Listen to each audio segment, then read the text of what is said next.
तो hello guys, आज हम लोग जो हैं इस वीडियो में क्वेश्चंस करने वाले हैं जो लास्ट वीडियो में हम लोगों ने इलेक्ट्रिक फील्ड का कॉन्सेप्ट समझा था। तो इस वीडियो में हम लोग उस पे बेस्ड जो है कुछ क्वेश्चंस करेंगे, इंपॉर्टेंट क्वेश्चंस, ठीक है, जो कि आए हुए हैं। तो सबसे पहला क्वेश्चन है, इसका जल्दी से स्क्रीनशॉट या जो भी तुम लोग लेना चाहो लिख लो, चाहो तो मैं तो यही कहूँगा कि लिख लो इस क्वेश्चन को जल्दी से, ठीक है। तो आई होप लिख लिया होगा। तो क्वेश्चन है, charge on an electron is 1.6, actual में ये 1.6 है, 1.6 into 10⁻⁻19 coulomb and its mass is इतना। ये तो बहुत ही मतलब कॉमन सी बात है, पता होगा तुम लोग को। तो हमें कैलकुलेट करना है एक्सेलरेशन अगर इलेक्ट्रिक फील्ड जो है 9 इंटू 10⁵ है, ठीक है। कितनी है? 9 इंटू 10⁵, ठीक है। तो आओ इस क्वेश्चन को करते हैं। तो हमें निकालना है कि एक्सेलरेशन कितना होगा। तो सॉल्यूशन पे बढ़ते हैं। तो सॉल्यूशन, ठीक है। तो क्वेश्चन कह रहा है कि क्वेश्चन कह रहा था कि हमें गिवन क्या क्या है, इलेक्ट्रॉन का चार्ज दिया गया 1.6 इंटू 10⁻⁻19 कूलम, ठीक है। और हमें क्या दिया गया, हमें इलेक्ट्रॉन का मास दिया गया 9.1 इंटू 10⁻31 kg, और हमें इलेक्ट्रिक फील्ड दिया गया, इलेक्ट्रिक फील्ड की वैल्यू दी गई 9 इंटू 10⁵ न्यूटन पर कूलम, ठीक है। चलो, ये दो चीजें दी गई। अब हमें पता है फोर्स जो होता है वो QE होता है, ठीक है। और हमें पता है, मतलब ये इसको थोड़ा सा इमेजिन करने की कोशिश करते हैं। एक इलेक्ट्रिक फील्ड थी ऐसी, ठीक है, इसमें हम लोगों ने एक इलेक्ट्रॉन को अंदर भेज दिया। तो ऑब्वियसली इलेक्ट्रिक फील्ड में जब इलेक्ट्रॉन रहेगा तो उसके ऊपर एक इलेक्ट्रिक फील्ड के, क्योंकि नेगेटिव चार्ज है, तो इलेक्ट्रिक फील्ड के डायरेक्शन में एक फोर्स लगेगा। तो वो फोर्स लगेगा तो ये थोड़ा आगे बढ़ेगा, कुछ एक्सेलरेट करेगा। वो एक्सेलरेशन कितना है हमें ये निकालना है, ठीक है। तो फोर्स हमें QE पता है, और साथ में हमें पता है फोर्स मास इनटू एक्सेलरेशन होता है। ये भी फोर्स है, ये भी फोर्स है, तो ये दोनों को इक्वेट कर देते हैं। QE is equals to MA। तो Q वैल्यू डाल दो बस। अब 10⁻⁻19, E दिया गया है 9 into 10⁵ is equals to mass दिया गया 9.1 इंटू 10⁻31, और हमारे पास एक्सेलरेशन निकालना है। तो इसको तुम लोग सॉल्व करोगे, आई होप इसको सॉल्व कर पाओगे। बस कुछ नहीं करना है, इनको यहाँ फेंकना है, 10 की पावर्स को अलग ले लेना है, और जो है नंबर्स को अलग ले लेना है। तो तुम लोग सॉल्व करो तो आएगा 1.58 इंटू 10⁻17 मीटर पर सेकेंड स्क्वायर, ठीक है। इसको मैं सही से लिख देता हूँ, 1.58 इंटू 10⁻17 मीटर पर सेकेंड स्क्वायर। ये इसका एक्सेलरेशन आ गया। आई होप ये क्लियर हो गया होगा क्वेश्चन, ठीक है। चलो दूसरे क्वेश्चन की तरफ बढ़ते हैं।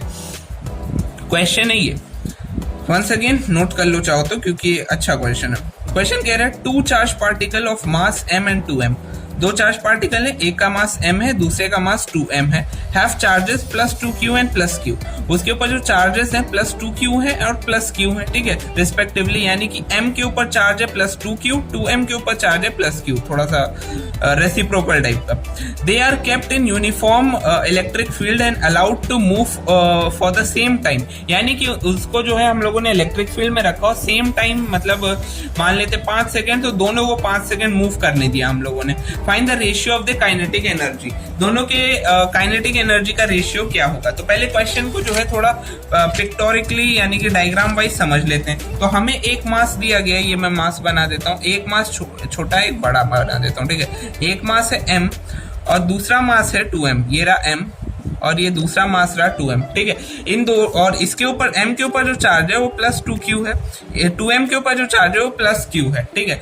इन दोनों को ही हम लोगों ने इलेक्ट्रिक फील्ड में रखा, ठीक है, कुछ इलेक्ट्रिक फील्ड में रखा, ऐसे यूनिफॉर्म इलेक्ट्रिक फील्ड है ये, और सेम टाइम के लिए छोड़ दिया। कितने टाइम के लिए? सेम टाइम के लिए। तो ऑब्वियसली ये इस डायरेक्शन में मूव करेंगे, ठीक है, इस डायरेक्शन में मूव करेंगे क्योंकि ये पॉजिटिव चार्ज है।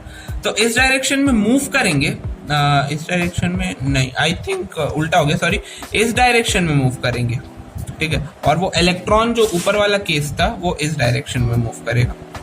चलो, क्या डायरेक्शन से अभी फर्क नहीं पड़ता है हमें, जो चार्जेस हैं वो इस डायरेक्शन में मूव कर रहे हैं, तो मूव करने कुछ टाइम मूव करेंगे, मूव कर रहे हैं तो कुछ ना कुछ काइनेटिक एनर्जी गेन करेंगे। तो इन दोनों के काइनेटिक एनर्जी के गेन का रेशियो क्या होगा ये हमें निकालना है, ठीक है। तो काइनेटिक एनर्जी निकालने के लिए पहले हम लोग को वेलोसिटी निकालनी पड़ेगी, ठीक है। वेलोसिटी निकालने के लिए क्योंकि यहाँ पे एक्सेलरेशन यूनिफॉर्म रहेगा थ्रू आउट, तो एक्सेलरेशन अगर किसी तरह हम लोग निकाल लें तो वेलोसिटी आ जाएगी, 3 इक्वेशन ऑफ मोशन से वेलोसिटी आ जाएगी और वेलोसिटी से काइनेटिक एनर्जी आ जाएगी। तो करते हैं, पहले इसके लिए कर रहा हूं मैं m, पहले मैं मास यहाँ पे लिख देता हूं, m मास के लिए कर रहा हूं, ठीक है, जिसके ऊपर चार्ज है प्लस 2q। इसके लिए पहले बातें कर लेते हैं।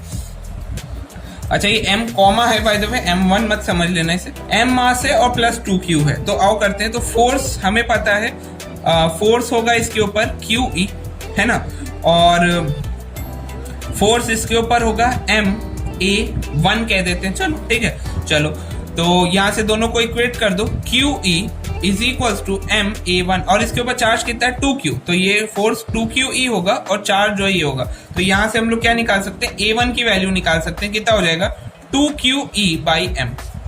इसको इक्वेशन नंबर 1 दे दो, ठीक है, दिख रहा है, हाँ दिख रहा है। अब दूसरा केस ले लेते हैं।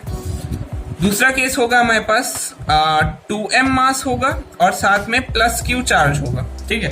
चलो तो यहाँ पे फोर्स कितना हो जाएगा, हमारे पास फोर्स हो जाएगा QE, और न्यूटन्स लॉ से फोर्स कितना हो जाएगा 2ma। तो दोनों को इक्वेट कर दो, तो ये क्या हो जाएगा QE is equals to 2ma।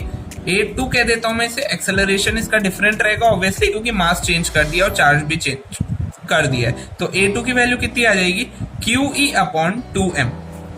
इसको इक्वेशन नंबर 2 बोल देते हैं। अब फिर से इस पे आते हैं। अब क्योंकि यहाँ पे जो है क्या कहते हैं, एक्सेलरेशन कांस्टेंट है पूरे केस में, यहाँ पे पूरा एक्सेलरेशन कांस्टेंट है क्योंकि यूनिफॉर्म इलेक्ट्रिक फील्ड है। तो हम लोग क्या करेंगे, एक्सेलरेशन कांस्टेंट में हम लोग 3 इक्वेशन ऑफ मोशन यूज कर सकते हैं। तो फाइनल वेलोसिटी निकालनी, इनिशियल वेलोसिटी 0 है, A1 कितना है इसका 2QE/m और इंटू टी। तो V1 जो है, V1 हमारे पास हो जाएगा 2QE/t/m। आई होप ये समझ में आ रहा होगा। इक्वेशन नंबर 3 दे देते हैं इसे, ठीक है, ये 3 है, चलो 3 ऐसे बना देता हूं। तो अब यहाँ पे V इक्वल्स टू U+AT इसमें भी यूज करते हैं। तो V2 कितना हो जाएगा, U फिर से 0, A कितना है हमारे पास QE/2m, ये रहा A, ठीक है, और इंटू टी।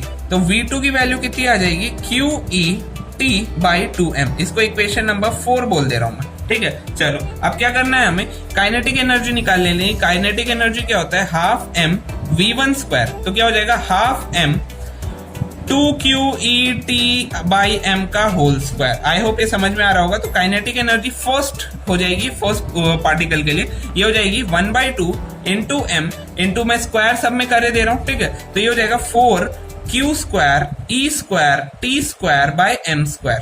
थोड़ा सा सॉल्व कर लेते हैं। चलो एक m से एक m को कट गया, 2 से यहाँ पे 2 ये कट गया, तो ये कितना आ जाएगा 2Q² E² T²/m।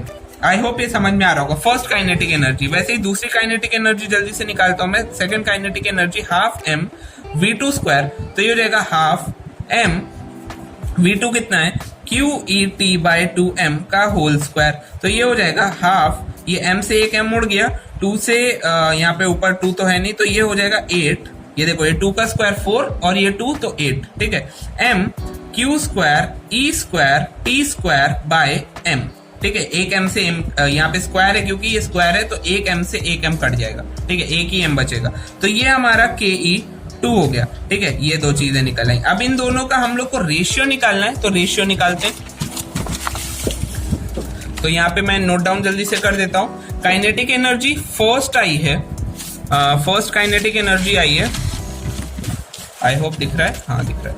First kinetic energy आई है 2Q² E² T²/m, ठीक है। और सेकंड काइनेटिक एनर्जी हमारे पास आई है 1/8 m तो नहीं होगा, सॉरी, Q² E² T²/m, ठीक है। अब दोनों का रेशियो निकाल लेते हैं, KE1/KE2। तो ये हो जाएगा 2Q² E² T²/m और ये हो जाएगा 1/8, तो Q² E² T²/8, ठीक है। ये इधर, तो ये हो जाएगा 2Q² E² T²। इसके पास आ गया लास्ट वाला यानी कि इंटू 8 अपॉन यहाँ m के पास कौन आ गया Q² E² T²। तो ये कट जाएगा ठीक है, Q square E square T square. अच्छा m कहाँ से बच गया, m अच्छा यहाँ पे m था 8m, तो ये 8m ऊपर आ गया, तो m से m कट गया। ठीक है, तो KE1 रेशियो KE2 आ जाएगा, क्या कहते हैं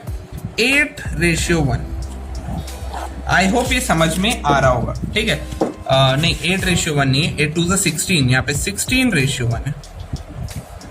इसको मैं यहाँ से लिख देता हूँ 16:1। This is the answer. ठीक है, चलो आगे बढ़ते हैं।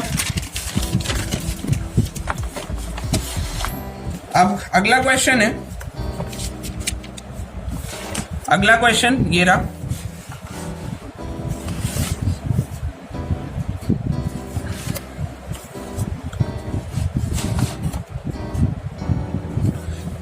तो अगला क्वेश्चन ये है, दो चार्जेस हैं Q1 और Q2, यहां पे मैं बना देता हूं,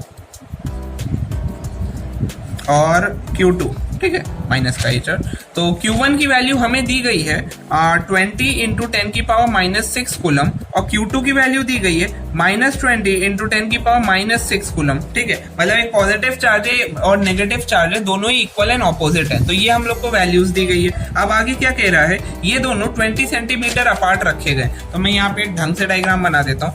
ये रहा हमारा पहला चार्ज, ये रहा हमारा दूसरा चार्ज। ठीक है, और इसको मैं Q1 और Q2 ही बोलता हूँ for the timing, Q1 and Q2। तो ये दोनों कितना दूर रखे हुए हैं, ये दोनों जो है 20 सेंटीमीटर दूर रखे हुए हैं। अब इन दोनों से ही 20 सेंटीमीटर दूर हमें एक पॉइंट पे इलेक्ट्रिक फील्ड कैलकुलेट करनी है। हाँ, तो ये दोनों पॉइंट से, यहां से हम लोग को इससे भी ये पॉइंट 20 सेंटीमीटर दूर है। ठीक है, ये पॉइंट इससे भी 20 सेंटीमीटर दूर है, Q1 से भी, और Q2 से भी ये पॉइंट 20 सेंटीमीटर दूर है।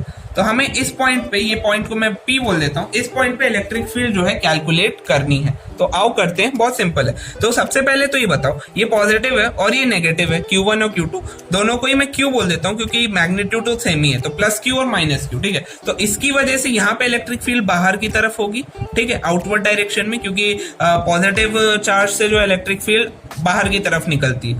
नेगेटिव चार्ज में इलेक्ट्रिक फील्ड इस डायरेक्शन में होगी। क्योंकि ये दोनों सेम है, तो एग्जैक्टली बीच में यहाँ पे कहीं पे इलेक्ट्रिक फील्ड आएगी। आई होप ये बात क्लियर हो रही होगी तुम्हें। ठीक है, अब वेक्टर एडिशन यही तो कहता है, अगर एक वेक्टर यहाँ पे, एक वेक्टर यहाँ पे, तो दोनों का जो, अगर दोनों सेम है तो एग्जैक्टली बीच से ये वेक्टर निकलेगा, है ना। और ये अगर तुम ट्राइंगल देखो तो ये इक्विलेटरल ट्राइंगल, ये भी 60 डिग्री, तो बताओ ये भी 60 डिग्री होगा।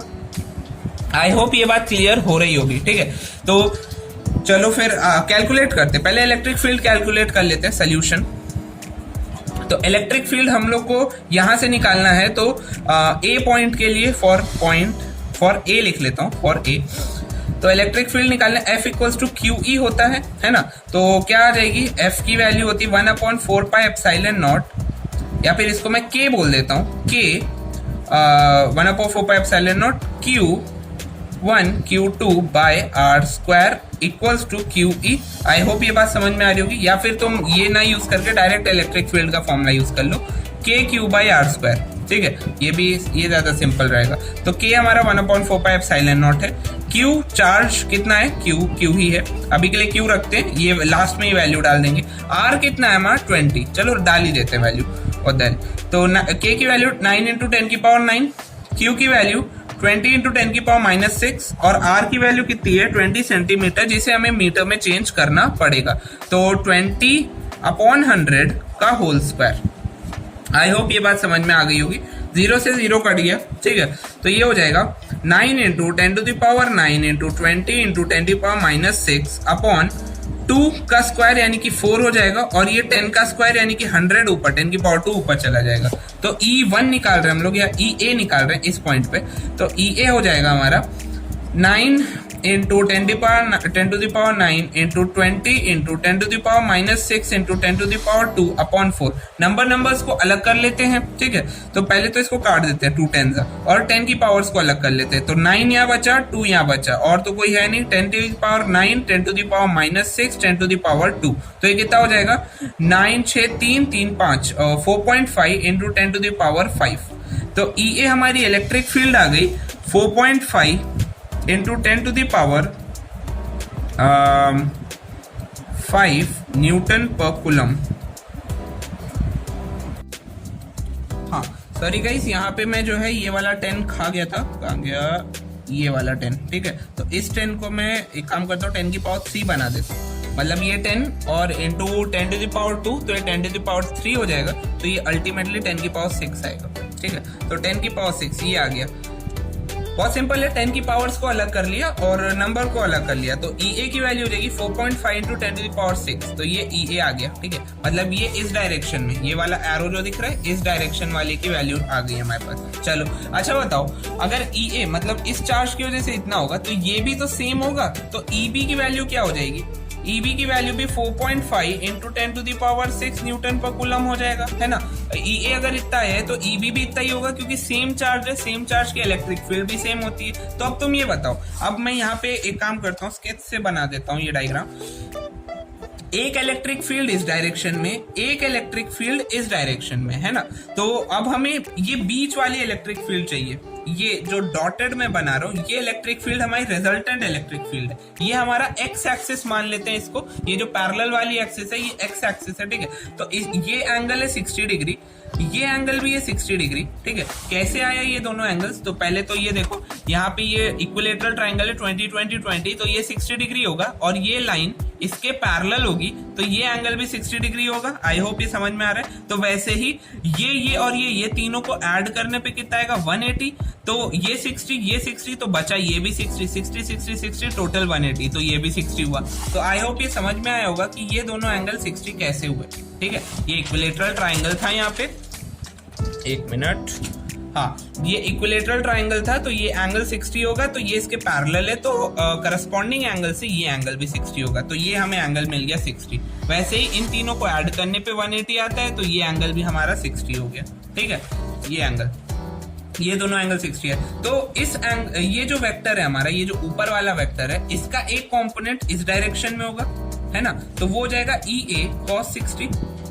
ये बात क्लियर है? इस डायरेक्शन में जो ब्लू से बनाया मैंने, इसका भी एक इस डायरेक्शन में होगा, वो क्या हो जाएगा? ब्लू से एक और बना रहा हूं मैं arrow, EB cos 60। I hope ये बात समझ में आ रही होगी। और इसका एक इस डायरेक्शन में होगा, परपेंडिकुलर डायरेक्शन में, सॉरी ऐसे होगा, ठीक है। और इसका एक परपेंडिकुलर डायरेक्शन में ऐसे होगा। ये दोनों साइन वाले जो कंपोनेंट है एक दूसरे को कैंसिल आउट कर देंगे, सिर्फ कॉस वाले बचेंगे।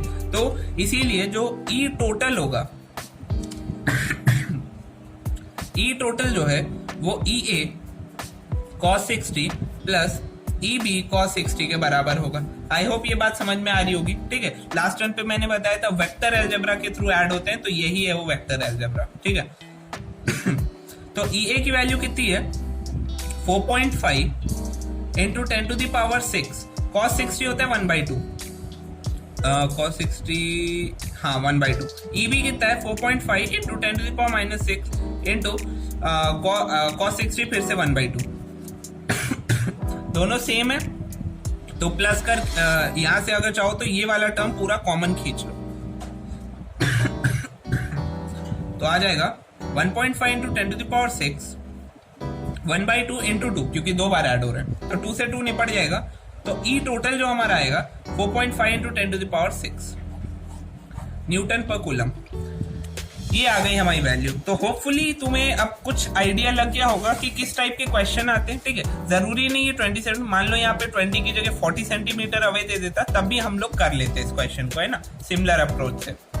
तो ये कुछ क्वेश्चंस थे जो मुझे लगे थोड़े अच्छे हैं, तो मैंने सोचा करवा दें। तो आज के लिए इतना ही रखते। नेक्स्ट टर्न पे हम लोग जो है इलेक्ट्रोस्टैटिक पोटेंशियल के बारे में पढ़ेंगे। तो मिलते हैं नेक्स्ट टर्न पे, तब तक के लिए पढ़ाई करते रहो। Bye bye.